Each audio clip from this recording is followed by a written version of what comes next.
Moi! Tervetuloa kevätjuttuihin Puutarha 49 kanssa. Nyt me päätettiin tehdä viimein se useammankin kerran puhuttu Q&A-video. Eli ollaan kerätty teiltä, just sulta, sieltä ruudun takaa kysymyksiä ja pyritään nyt vastaamaan niihin. Näitä videoita varmaan tullaan tekemään sitten aika ajoin jatkossakin, eli jos et juuri nyt saa tässä vastausta niihin asioihin, mitä sä mietit, niin ei muuta kuin laitat sinne alle vaikka lisää kyssäreitä tai lähetät meille muulla tavoin. Joo, tultiin oikein ulos vastaamaan, kun on oikein mukava keväinen päivä täällä, niin ollaan ulkotiloissa nyt antamassa vastauksia kevättä vastassa hieman. Kyllä, mutta lähdetään sitten kysymysten pariin. No ensimmäisenä meiltä on kysytty muun muassa sellaista, että miten meistä tuli viherpeukaloita. Tästä voisi varmaan keskustella ja tarinoida päivänkin, mutta kyllä se aika klassisesti meni sillä tavalla, että jo vuosia sitten niin me muutettiin omakotitaloon pienten lasten kanssa ja omakotitalossa on iso piha. Ja en mä tuntenut sieltä, että mikä on perennä ja mikä on rikkaruoho. Ja piti pyytää sitten kaveria näyttämään, että kun sieltä keväältä maasta nousee, että mitä mä tiedän, että mitä niille tehdään. No siitä se sitten innostus jotenkin kasvoi ja lapset kaivas piilopaikkoja. Joo, ja itse asiassa meidän puutarha tai omakotitalon piha, se oli enemmänkin piha silloin, niin ei ollut kuin vihreätä asfalttia eli nurmikkoa. Kyllä. Ja ei ollut oikeastaan kuin muutama pieni perenapenkki, eikä ollut kovasti edes pensaita tai puita pihalla ollenkaan. Hyvin paljaat lähtökohdat. Oli, mutta sitten tavallaan kun alkoi suunnitella ja miettiä sitä pihaa ja puutarhaa, niin se lähti silleen lapasesta. Lapasesta se lähti joo, ja nälkä kasvoi syödessä. Ja sitten kun tajus, että siis puutarhahoito on äärimmäisen rentouttavaa ja pihalla vietetään muutenkin aikaa, niin siitä tuli semmoinen yhteinen juttu sitten myöskin meille. Kyllä. Yhteinen harrastus. Näin se on. Ja siitä päästiinkin mukavasti seuraavaan kysymykseen, että mitä hyvää puutarhan hoitaminen on tuonut teidän kahden välille? No paljonkin. Yhdessä vietetty aikaa, sen yhteisen harrastuksen. Joo, se on tuonut meidän välille tajuttomasti kekseliäisyyttä ja innovatiivisuutta ja sitä, että me ollaan opittu ruokkimaan toistemme innokkuutta mahdottomillakin puutarhahaasteilla ja tehtävillä ja kierrätysideoilla liittyen siihen puutarhaan. Ja sitten ollaan saatu siitä kyllä paljon voimaa. Vaikka on ollut lapsia ja lasten kasvatusta, niin kyllä on ollut paljon puutarhahommiakin täällä pihalla. Niin, ja me ollaan jotenkin opittu huomaamaan, että me ollaan itse asiassa pirun hyvä työpari tässä hommassa ja rikastetaan toinen toisiamme. Ja joo. Kyllä. Mutta se, että on oikeasti yhteinen harrastus, mikä on molemmille aika intohimoinen harrastus, ja se on pirun tärkeää arjessa. On. Ja ollaan kyllä opittu kunnioittamaan toistemme ajatuksia ja niin kuin sanoit, niin jalostamaan niitä. Et ei niitä enää oikein mitään ideaa, niin ei sitä koskaan ammuta alas. Päinvastoin siihen tartutaan, sitä mietitään ja sitten yhdessä jalostetaan ja sitten meillä onkin joku ihan mieltsi juttu edessämme. Niin, jotkut asiat muhii lyhyemmän aikaa ja jotkut pidemmän aikaa. Jopa vuosia. No, sarjassamme tämä kesäkeittiö, mistä siis joskin olet rakentavassa kesähuonetta ja kesäkeittiöä, niin kannattaa tosiaan katsoa, tänä vuonna kuvataan sitä ja siihen liittyvää, koska siis kyseinen rakennelma ja rakennus tehdään myös tänä vuonna. Näin on. Ja meiltä onkin kysytty, että minkälaisia puutarhaprojekteja teillä on tulossa tänä vuonna. Niin yksi asia on tämä kesäkeittiö ja sen rakentaminen, suunnittelu ja tavaran haaliminen ja rakentaminen sitten valmiiksi, niin on varmaan yksi isoimpia, suurimpia projekteja, mitä meillä puutarhassa tapahtuu siellä maalla. Joo, ja sitten ehkä voisinkin sanoa, että mä en itse tai me ei ajatella perinteistä tämmöistä puutarhakäsitettä, niin kuin mä en liitä sitä pelkästään kasveihin ja kaikkeen. Mun mielestä siihen nimenomaan kuuluu puutarhan rakentaminen ja kaikki se koko miljöö, mitä sulla ikään kuin on pihassa, niin täydentää toisiaan. Mutta joo, sitten kaupunkipuutarhassa niin meillä itse asiassa tässä takana takana on tuommoinen monimetrinen perenäpenkki, niin sanottu paraatipenkiksi kutsuttu, koska siitä kävellään ja tulee tuo pääpulku tuohon meidän ovelle, niin se täytyy nyt uusia täydellisesti. Tästä syksyllä blogiin kirjoittelinkin jutun, että sen uusinta on kyllä iso juttu. on. Siinä pitää kaivaa ja uusia ja jakaa ja istuttaa. Paljon laitetaan pois tiettyjä niin kuin tosi reheväksi kasveja ja vaihdetaan kasveja ihan toisenlaisiinkin osittain. Joo. Ja siihen tietysti liittyy sitten myöskin sen perenapenkin reunuksen uusiminen ja yksi suuri asia, mikä tulee tapahtumaan myöskin keväällä, on noiden meidän hiekkapolkujen kunnostus. Eli hiekka on painunut pikkuhiljaa alaspäin ja tuodaan lisää hiekkaa siihen ja kärrätään ja saadaan sitten kuntoon samalla kertaa myöskin polut. Joo, se on simppeli, mutta fyysisesti raskas projekti lapiolla. Ja kottikärryillä. Ja kottikärryillä raahata hiekkaa, mutta se on niin kuin mukava. Siinä on nyt ehkä semmoisia perusprojekteja, mitkä ei ole semmoisia, ne on niin kuin kertaluontoisia. Sitten on niin kuin jatkuvat projektit toki. Kasvimaa täytyy taas Aarin kasvimaa laittaa maalla ja on kasvihuoneviljelyt ja tämä niin kuin normaali humppa. Enkä mä itse asiassa tässä vaiheessa vuotta vielä osaa sanoa, että mitä hullutuksia sitä niin kuin keksitään. Mutta ehkä me myöskin tehdään semmoinen liikkuvainen variksen pelätin yhtenä asiana. No joo, se oli totta. Ilmeikäs. Joo, siitä ollaan talvella vähän heitelty idiksiä. Ja meillä siis oli aikanaan kasvimaalla linnun pelätin nimeltä Manta. Manta sai lakkinsa aina vapun aikaan, mutta Manta on siis mennyt jo Manta on hajonnut kappaleiksi. Nyt tulee uusi. Manta on kompostoitunut, nyt tulee uusi linnun pelätin. Mennään seuraavaan. Haha. Joku on kysynyt, että mitkä ovat lempikasvimme. Aloita sä. Voi, jos ajatellaan lempikasveja, yksivuotiset, monivuotiset, kukat, perennat, pensaat, puut. No, mä oon kukka-ihminen. Vihannekset, juurekset. No joo, lempikasveja nekin. Ihan ehdottomia, jos puhutaan niinku kukista, niin pioni ja unikko. Mulla taas on ehkä salkoruusu. Joo, sitten mulla on uutena ihastuksena ruusut. Ja mikä on hullu, että mä joskus aikana ajattelin, että mä en ole ollenkaan ruusuihminen. Ja kas kummaa, mulla on ruusutarha. Sitten mä tykkään havuista, niin kuin kataja. Jos yksittäinen havu pitäisi sanoa, niin kataja tai sitten ihan tommonen metsäkuusi niin kuin upeasti leikatussa kuusiaidassa. Ai. Kyllä. Mä pidän myöskin vanhoista puista. Meidän vanha tammi on aivan mahtava siellä maalla. Se on yksi mun lempikasveista. Sitten jos me puhutaan syötävistä kasveista ja jota on ilo seurata kasvua, niin siis parsa. Ja meillähän on komeat parsapenkit nyt tulossa, niin sitä odotan paljon. Että se on, paitsi että se on syötävä, niin se on myös äärettömän kaunis, kun se kasvaa semmoiseksi viuhkaksi. On joo.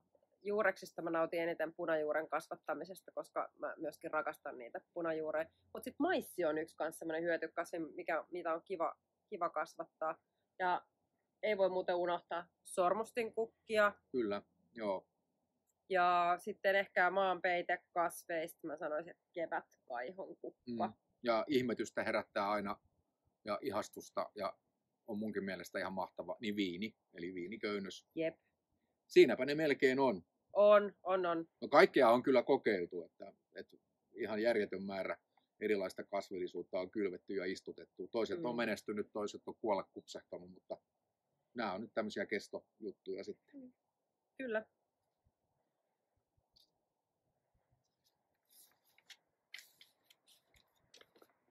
No mikä on lempipaikkasi puutarhassa? No mikä se on?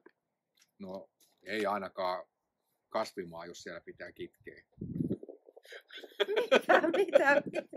Mies, joka rakastaa rikkaruohen kitkemistä muualta kuin kasvimaata. No joo, näin se on. No mutta jos oikeasti ajatellaan lempipaikkaa täällä kaupungissa puutarhassa, niin kyllä se on toi meidän pergola. Mä pidän siitä tosi paljon tuolla tallin takana. Se on ihan mahtava paikka. Kesäpaikalla lempipaikka on Jaa, ehkä se on siinä tammen juuressa. Kököttäminen, puuhommia tehdessä. Joo, mä sanoisin, että tuo maalla mä menen niin auringon kierron mukaan pitkin pihaa. Eli siellä, missä paistaa aurinko, on mun mielestä kulloinkin mukava olla. Mutta sehän soveltuukin siihen älyttömän hyvin, kun se aurinko kiertää niin mukavasti koko sen mäen. Mutta kyllä mä itse asiassa maalla tykkään ruusutarhasta. No ruusutarhasta, sit mä tykkään siellä kasvimaalla kyllä olla. Ja sitten meillä on siinä etupihalla perkola, missä kiipeilee kärhöt. No se on kyllä mukava paikka. Ja no täällä kyllä joo, myös toi perkola. Mutta se on niinku ollut meidän perheessä vitsi, että meillä on näitä aurinkotuoleja ja muita, niin voi herttinen. Ei me kyllä kauhean montaa kertaa niissä niin maltata istua ja olla. Mutta pääasia, että ne on, jos joku sitten joskus istuisi ja lepäisi. Mut semmonen kyllä me touhutaan paljon koko ajan. Kahvikupillinen puutarhatöiden lomassa jossain kivassa paikassa, niin ai. Okei. Sitten meille on tullut ihan täsmäkysymyksiä liittyen kasveihin ja kasvatukseen, niin katsotaanko niitä vähän. Joo. Joku on päässyt kysymään, että milloin voi aloittaa koulittujen taimien lannoittamisen? No niin, siis kouliminenhan tarkoittaa sitä, kun ne pienet taimet, jota on esimerkiksi hajakylvönä istutettu siihen kylvöastiaan, niin otetaan ja purkitetaan jokainen erikseen. Se on koulimista. No, kouliminenhan on iso rasite sille kasville, joten semmoinen 2-3 viikkoa pitäisi odotella, että ne juuret vahvistuu ja sitten pikkuhiljaa aloittaa sen lannottaminen. Ja vielä muistaa se, että lannottaminen sillä vähän varovaisesti, että voi pistää vähän laimeempana seoksena esimerkiksi, kun annosteluohje on. Niin, kyllä kannattaa olla kuitenkin mieluummin varovaisempi kuin liian innokas ja odottaa järjetöntä kasvua lannoitteen voimalla. Että kyllä ne sitten melkein saattaa kuolla siihen liikalannoitukseen helposti. Että varovaisuutta. Mutta mitä sä sanoit? 2-3 viikkoa siitä koulimisesta. Joo. Ja sitten varovasti pikkuhiljaa lisäten sitä. Yes. Mitäs muuta oli? No lannoitukseen liittyviä kysymyksiä on itse asiassa tässä näkymissä, että joko kevätlannoituksen voi tehdä. No mitäs sanoisin? No mitäs mä sanoisin? Jos on metri lunta maassa vielä, kun Suomi on pitkä maa ja tiedetään, niin ei ihan vielä. Mutta jos maa on jo paljaana, niin periaatteessa kyllä. Mutta näin keväisin, niin jos nyt laittaa lannoitteet lumen alta paljastuneelle nurmikolle, niin kyllä suuri riski on se, että tulee vielä lunta tai rankka vesisade. Ja ne lannoitteet ei ehdi liueta siihen maaperään, vaan ne menee sitten veden mukana pois siitä alueelta. Niin, kyllä mäkin sanoisin, että kannattaa odotella, että se piha alkaa pikkasen kuivahtaa, koska tarkoitushan ei ole, että ne sulamisvesien ynnä muiden mukana sitten menee tonne ojiin ja viemäreihin, vaan se, että ne pääsisi imeytymään siihen maahan. Mutta tosiaan riippuu sun paikallisista olosuhteista. Joo, tiedän, että täällä missä me nyt tätä kuvataan, niin nyt vasta alkaa paljastua nurmikko lumipeitteen alta. Ei todellakaan ole vielä en mä ainakaan kahteen viikkoon täällä niin aloittaisi ollenkaan. Että kyllä se vähän vaatii, että se nurmikko pikkasen esimerkiksi alkaa vihertämään ja kasvit nousta sieltä penkeistä, niin sitten voi tehdä.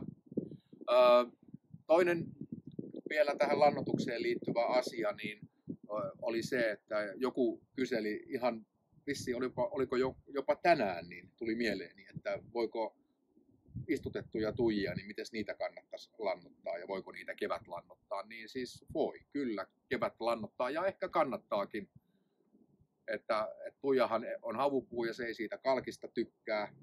No rodolannote. Toisaalta sanoisin näin, että harvoin niin puita tarvii lannottaa siinä mielessä, että yleensä jos siinä on vahva maa ja että mä sanoisin, että kun kompostikin on äärimmäisen hyvä lannote, niin mä suosittelisin, että antaa vähän voimaa sen paremman maaperän kautta kuin välttämättä niin purkista. Mutta jos nyt haluaa, niin sit sillä happaman maan lannoitteella. Joo, ja on olemassa kyllä ihan tuijalannotekin, huomasin, että sellaista löytyy. Toisaalta siinä on aika paljon ihan samoja aineita kuin kevätlannoitteessa, eli typpeä, fosforia ja kaliumia. Kyllä. Että niillä pääsee sitten. Sitten seuraavaksi on kysytty marjapensaiden leikkaamisesta, että miten ne kuuluisi leikata? No voisin sanoa, että just nyt, että just tällä hetkellä olisi se hetki, kun olisi aikaa, eli nehän lepotilassa leikataan. Ja kun aurinko alkaa helottaa, nämä äkkiä sisältä rupeaa versoa puskemaan, joten nyt on hyvä. Toinen vaihtoehto on sitten heti sen satokauden jälkeen syksyllä. Joo. Tästähän on tehty myöskin tänne YouTube-video, missä leikataan marjapensaita, että sieltä voi käydä katsoa. Mä oon kyllä itse leikannut aika rankalla kädelläkin, että hyvin nopeasti ne marjapensaat kasvaa täyteen niitä oksia ja silloin se sadon tuottaminenkin pienenee ja ne ei oikein, tautiriskikin lisääntyy, että vanhimpia oksia, niistä aloitetaan ja paksuimmat vanhimmat oksat niin pois. Joo, ja sitä sanoisin just, että varsinkin aloitteleville puutarhureille, että marjapensaat ei ole niitä pensaita, jotka leikataan niin kuin maata myöten alas. Ei, vaan harventaen.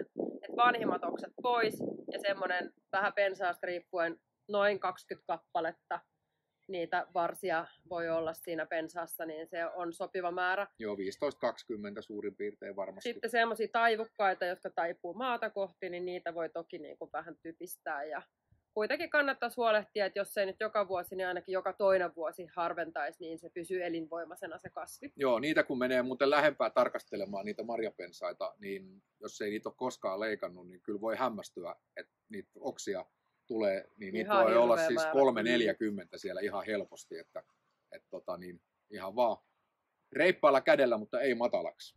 Kyllä. Hyvä. Oliko meillä siinä kaikki kyssärit? Siinä meillä oli kysymyksiä. Toivottavasti saitte hyviä vastauksia. Joo, ja jos tosiaan nyt mieleen tulee uusia kysymyksiä, niin tehdään tästä jatkuva tapa, eli ei muuta kuin lähettämään meille tai kommentoimaan siinä niitä kysymyksiä. Ja hei, semmoinen olisi nyt kiva kuulla, kun tämä oli tämmöinen ensimmäinen Q&A-video, että olisi tästä sulle hyötyä, jos oli, ja muuten tykkäsit seurata, niin painappa sitä peukkua, niin tiedetään, ja ilman muuta halutaan kuulla myös kommentteja. Ilman muuta se on tärkeää tässä hommassa. Ja hei, tilaa kanava. Joo. Teitä on tullut tosi paljon viime aikoina uusia tilaajia mukaan. Kiitos siitä jokaiselle. Ja meillä tosiaan on nykyään myöskin englanninkieliset tekstit, että saadaan tätä suomalaisen puutarhanhoidon ilosanomaa levitettyä sitten Kyllä. Myös muualle. Toisenlaisille kasvuvyöhykkeille. Niin. Muualla jo kylvetään yli 20 asteen lämpötilassa tuolla Euroopassa, että täällä sitä mennään vielä vähän alle ne. Ja toisaalta toki sellaisillekin, jotka eivät suomea sitten puhu, mutta täällä kasvavat ja haluavat näitä paikallisia vinkkejä, mutta nautitaan keväästä, lämmöstä, tulevasta pääsiäisestä, hei, ja samalla ihan älyttömän hyvää pääsiäistä. Näin on. Palataan. Moi moi! Moi moi!